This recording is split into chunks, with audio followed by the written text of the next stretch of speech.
Salut les amateurs de montres, c'est Corentin et j'espère que vous allez tous très bien. On se retrouve aujourd'hui pour une review de montre, une montre à la fois minimaliste et élégante dans un pur style de montre habillée. Une montre avec une couleur de cadran à la fois intrigante et fascinante, créée par une jeune marque italienne à la réputation grandissante. Il s'agit de la Venezianico Redentore Ultra Black 40. Alors pourquoi est-ce que je vous présente cette montre aujourd'hui? Eh bien tout simplement parce qu'il y a quelques semaines de ça, la marque Venezianico m'a contacté pour me proposer de réaliser une vidéo sur l'une de leurs montres et j'ai accepté pour plusieurs raisons. Cela fait en effet un moment que je regarde ce que fait cette marque et je trouve que c'est une marque qui propose de très beaux designs dans des prix toujours très cohérents par rapport aux mouvements qu'ils utilisent. J'aime aussi beaucoup la touche italienne qu'ils apportent à leur marque et plus particulièrement une touche de Venise. Donc j'avais très envie de découvrir en vrai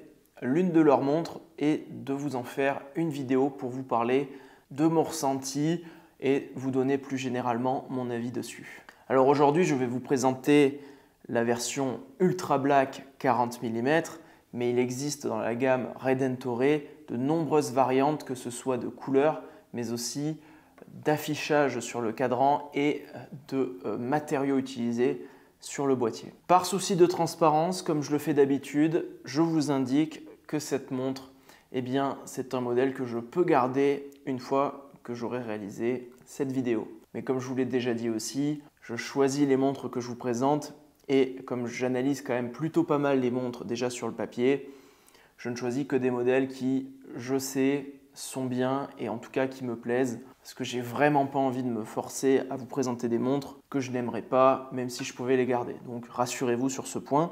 On va d'ailleurs pouvoir passer à l'histoire de cette marque. La marque Venezianico a été créée en 2017 par les frères Alberto et Alessandro Morelli. Il s'agit de deux passionnés de montres et de design qui étudiaient à l'université Ca' Foscari de Venise. Leur idée était de créer des montres reflétant l'atmosphère de leur ville natale, Venise. Pour ce faire, ils ont intégré de nombreuses références à la ville, que ce soit dans leur design, mais aussi dans les noms qu'ils ont utilisés pour les différents modèles de leur gamme. Le logo illustre parfaitement cette ambition. Il s'agit d'une croix dorée de la Renaissance située au sommet de l'ancienne tour de l'horloge sur la place Saint-Marc à Venise, qu'ils ont repérée en se promenant sur cette dernière. Leur objectif en créant cette marque, c'était de recruter de jeunes talents dans le domaine du design, de l'ingénierie.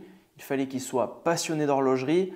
Tout ça pour créer une marque de référence dans le domaine de l'horlogerie en Italie. Et c'est vrai que quand on analyse la marque Venezianico depuis sa création, on peut voir qu'ils ont vraiment travaillé dans le domaine du design pour créer une véritable identité visuelle à leur marque et également sur la qualité, on s'aperçoit qu'ils sont vraiment très bons. On va pouvoir passer maintenant au packaging de cette montre. Alors pour ce qui est du packaging, eh bien nous avons une boîte en carton texturé avec en illustration dessus la ville de Venise, de la Renaissance, je dirais, avec d'inscrit dessus donc Venezianico en lettres dorées, également avec le logo doré. Et puis on a plein de noms sur cette dernière qui font référence donc, alors qui sont des lieux et des endroits de Venise, mais qui sont repris sur pas mal de modèles de Venezianico. Pour l'ouvrir, on soulève le couvercle.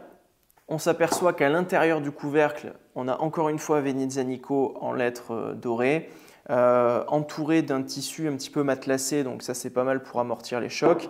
Et puis à l'intérieur, on a la montre qui est présente sur un coussin de présentation, toujours avec ce tissu très doux qui permet d'absorber aussi les chocs. Donc c'est très élégant je trouve comme packaging.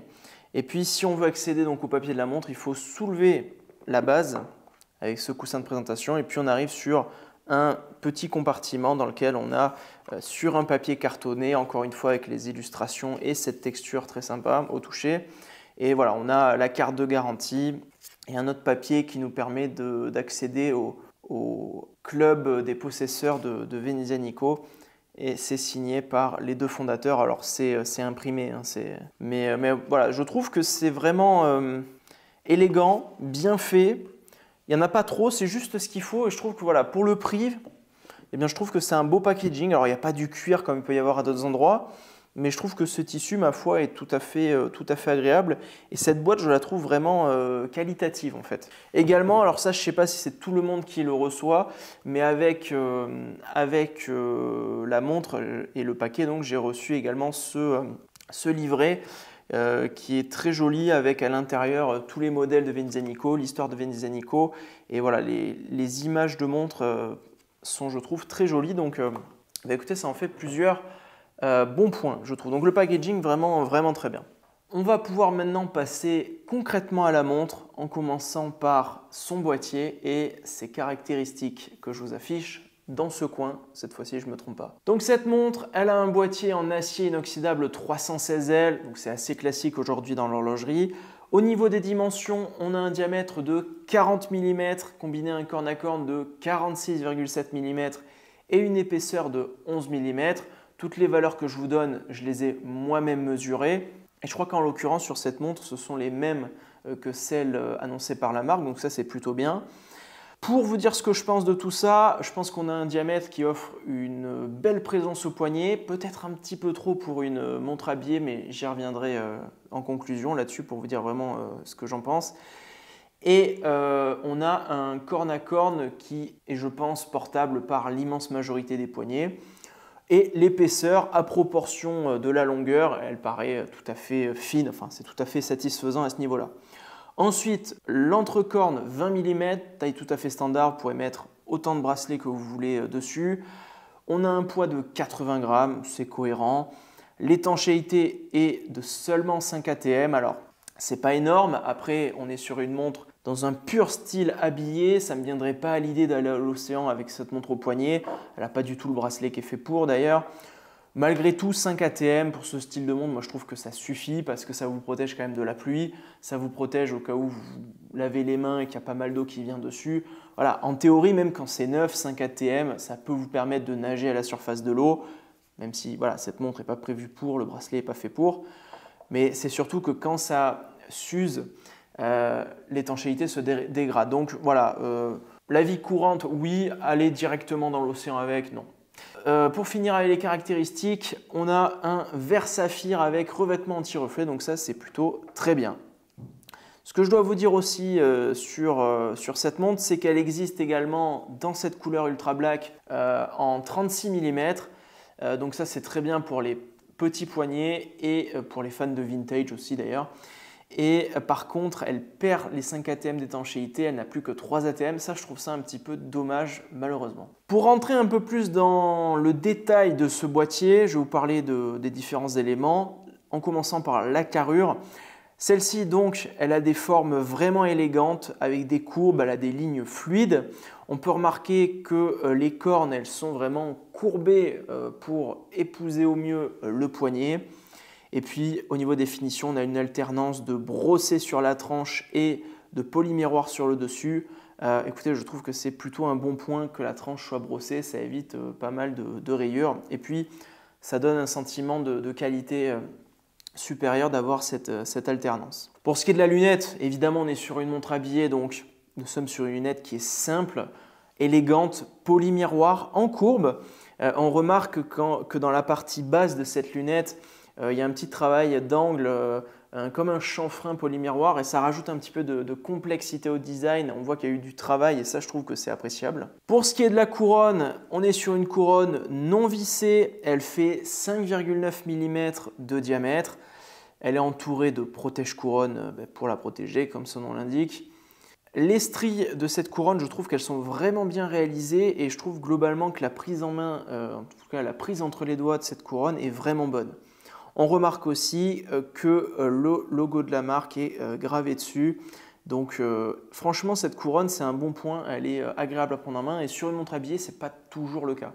En ce qui concerne le fond de boîte, celui-ci, il est plein. Il est fixé à la carrure à l'aide de 6 vis. Donc ce n'est pas à proprement dit un fond de boîte vissé directement dans la carrure.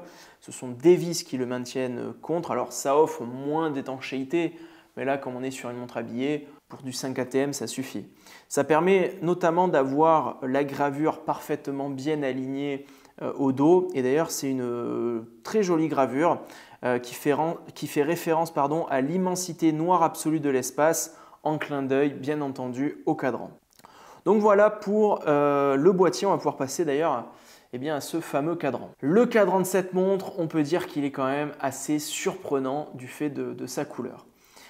Une dimension quand même avant de vous en dire plus, l'ouverture du cadran de cette montre est de 34 mm, donc on est quand même sur une belle ouverture de cadran, mais c'est évidemment lié au diamètre global de la montre. Ce cadran, il est recouvert en fait de peinture Musu Black. C'est une peinture qui absorbe 99,4% de la lumière. Alors comment vous décrire ce cadran? Eh bien je dirais que 95% du temps, vous avez l'impression de regarder un cadran noir laqué, avec donc un noir d'une profondeur absolue. Mais par contre, vous n'avez pas les reflets du cadran laqué parce que justement cette peinture absorbe la lumière au lieu de la refléter. Et puis, 5% du temps, sous des conditions de lumière assez puissantes, vous arrivez à distinguer la texture de ce cadran qui est une texture assez granuleuse finalement. Et c'est marrant parce que là, typiquement, je me suis fait la réflexion au début de la vidéo en regardant cette montre, mais je ne remarque absolument pas cette texture de cadran. Là, j'ai juste l'impression d'avoir un cadran noir laqué, d'un noir absolu, sans aucun reflet dessus. Et c'est vrai que c'est quand même assez impressionnant, je dois dire. Et pour le coup, je trouve ça en vrai très beau. À part ça, on a vraiment un cadran qui est très pur. D'habitude, j'ai l'habitude de vous parler du chemin de fer, des index, de la littérature, etc. sur le cadran. Là, pour le coup, c'est d'une pureté qui est extrême. On a seulement le logo de la marque qui est appliqué à 12 heures, polymiroir. Et puis, on a également les aiguilles de type Dauphine qui sont polymiroirs. Il n'y a pas de luminescence dessus, mais honnêtement, c'est cohérent. Ça n'irait pas s'il y avait de la luminescence dessus. Et on a cette trotteuse très fine qui se balade sur ce noir absolu. Et c'est vraiment extrêmement élégant et j'aime vraiment beaucoup le rendu en globalité de ce cadran. Donc le mouvement, il s'agit du Seiko NH35A. C'est un mouvement qui possède 24 rubis. Il a une fréquence de 21 600 alternances par heure, une réserve de marche de 41 heures et on a une précision comprise entre -20 et +40 secondes par jour. Ce que je peux vous dire sur ce mouvement, c'est que déjà, il s'agit du même mouvement que le 4R35 que Seiko utilise dans ses montres. C'est juste que c'est son nom pour l'exportation aux autres marques.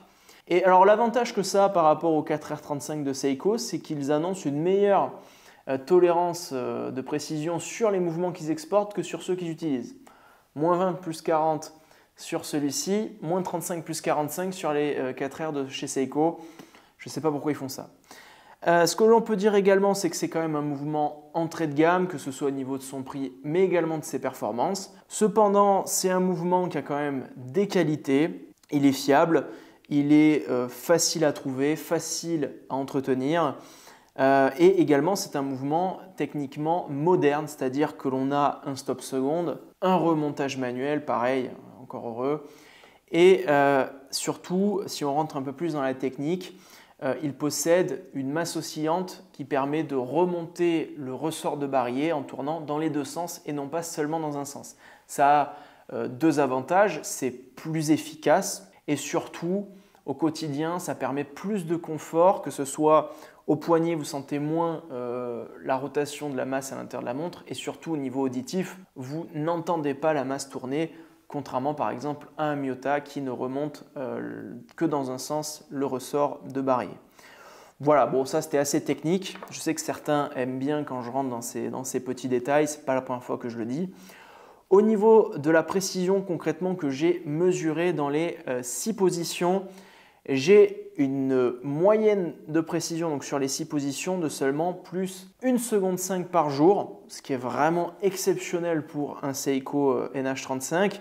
Et ça varie entre -4 dans cette position, donc 12 heures en haut, et plus 8 secondes avec cadran vers le bas. Toutes les autres valeurs dans les autres positions sont entre ces deux et ça fait une moyenne de 1,5 secondes par jour en positif. Au niveau des sensations de ce mouvement, eh bien écoutez, c'est un mouvement qui est agréable à remonter.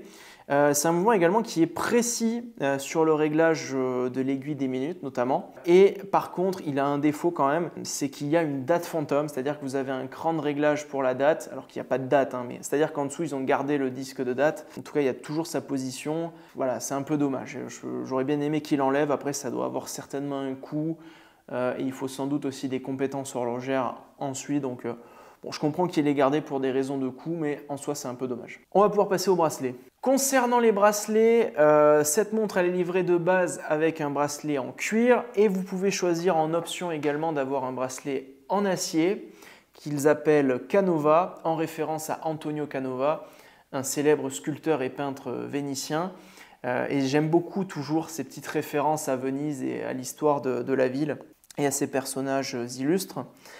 Alors je ne vais pas pouvoir vous parler du bracelet en acier parce que je ne l'ai tout simplement pas eu, mais c'est vrai que quand on voit le style de la montre, la couleur de son cadran et la couleur de ce cuir, personnellement je n'irai pas sur le bracelet en acier, je trouve que ça ne lui va pas forcément bien non plus sur les visuels que j'ai vus, mais voilà, après c'est clairement une histoire de goût, en tout cas je ne peux pas vous parler de sa qualité. Concernant par contre ce bracelet en cuir, alors moi, c'est vrai que je ne suis pas un expert des bracelets en cuir parce qu'au quotidien, vous le savez, je porte majoritairement des Tool Watch sur acier.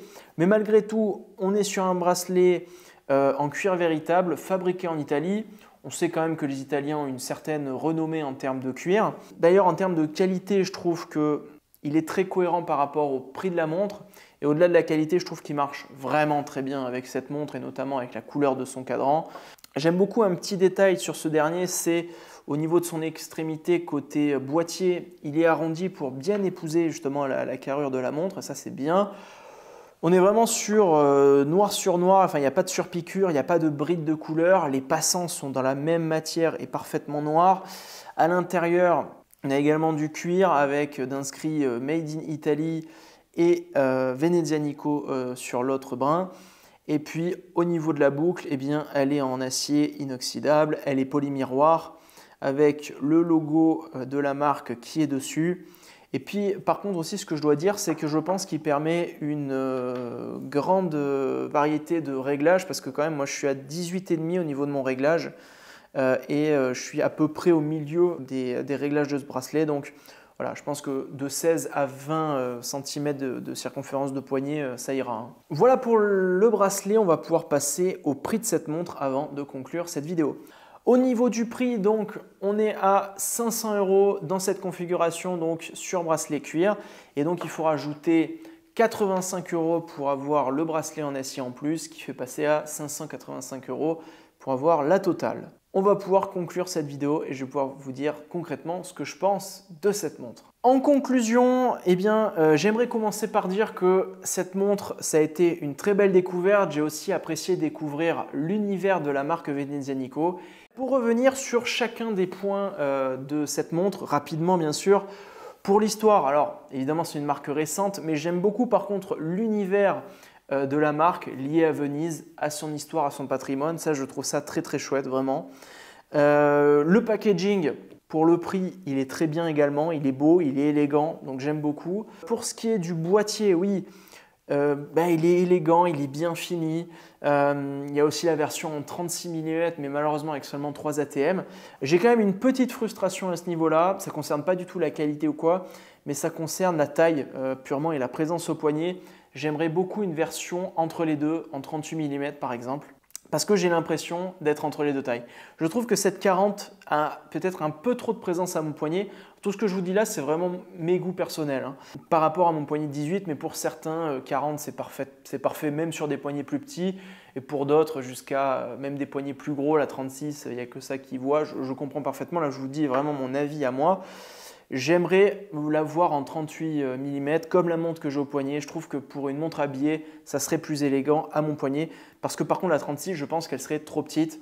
Ça c'est d'après mon analyse par rapport aussi à la longueur corne à corne qui me paraît trop petite sur la 36 et peut-être un peu trop longue sur cette 40. En tout cas, ça c'est quand je compare au Tool Watch que j'ai l'habitude de porter, par exemple par rapport à une Black B58 qui a peu ou prou les mêmes proportions que cette montre. Donc voilà, j'aimerais qu'elle soit en 38 avec un corne à corne de 44,4 mm, donc si on conserve les mêmes proportions, j'ai calculé, Là, ça permettrait qu'elle soit plus petite que mes Tool Watch et vraiment de marquer la différence. Et je trouve qu'au poignet, elle serait plus élégante. Mais voilà, encore une fois, c'est une question de goût. Pour ce qui est du cadran, je le trouve surprenant, intriguant, magnifiquement pur, très très bon point. Concernant le mouvement, eh bien écoutez, pour le prix, je trouve que le NH35, il est parfaitement justifié. Certains pourraient se dire qu'ils préféraient avoir un Miyota 9000 qui est un petit peu plus haut de gamme en termes de spec, mais qui par contre a le défaut d'avoir une masse oscillante bruyante. Donc ça, pour le coup, dans une montre habillée, c'est pas terrible. Donc j'aime autant avoir le NH35. Moi, par contre, j'ai une petite frustration. J'aimerais beaucoup voir cette montre équipée d'un Sellita SW200. Alors, ce serait une montée en gamme, hein, c'est clair. Elle gagnerait au moins 200 € la montre. Mais ça serait chouette, même si ici, en fait, il est quand même très bien réglé, donc ce n'est pas un problème. J'espère que sur toutes celles que vous achèterez, vous aurez une précision qui est bonne. Peut-être pas aussi bonne que dans celle-là, mais voilà, une précision entre moins 10 plus 10, je pense qu'en 2025, ça peut s'attendre sur toutes les montres. Et puis ensuite, le bracelet, je trouve que ce cuir, il match parfaitement bien avec la montre. Et donc pour finir avec eh bien, le prix, vous l'avez compris, je trouve qu'il est parfaitement cohérent pour cette montre. Et au niveau de sa note, eh bien, alors je vous ai parlé des deux petites frustrations que j'ai. Malgré tout, je lui mets un 8 sur 10, qui reste une très bonne note. Si elle avait les deux améliorations que j'ai proposées, là, elle aurait un bon 9 sur 10. Voilà, donc je pense que c'est une très bonne montre habillée à 500 €. Vraiment, je vous la recommande. Voilà, moi je vous dis à la prochaine. Portez-vous bien, portez bien vos montres. En l'occurrence, moi je porte ma Seagull 1963. Seagull toujours entre guillemets parce qu'elle n'est pas faite par Seagull. Celle-ci, la Seagull, coûte beaucoup plus cher comme vous le savez. Mais je pense, voilà, je le répète, je pense que c'est important d'éduquer les gens à cette question. Cette montre-là, je compte vous la faire gagner dans un concours qui sera mis en ligne courant du mois de février. Voilà, c'est écrit, il faut juste que je trouve le temps de tourner la vidéo et que je mette vraiment tout en place pour le concours. J'en ai jamais fait, donc voilà. C'est pour fêter les 4 ans de la chaîne, puisque je l'avais créée en février 2021. Bref, allez, ciao tout le monde.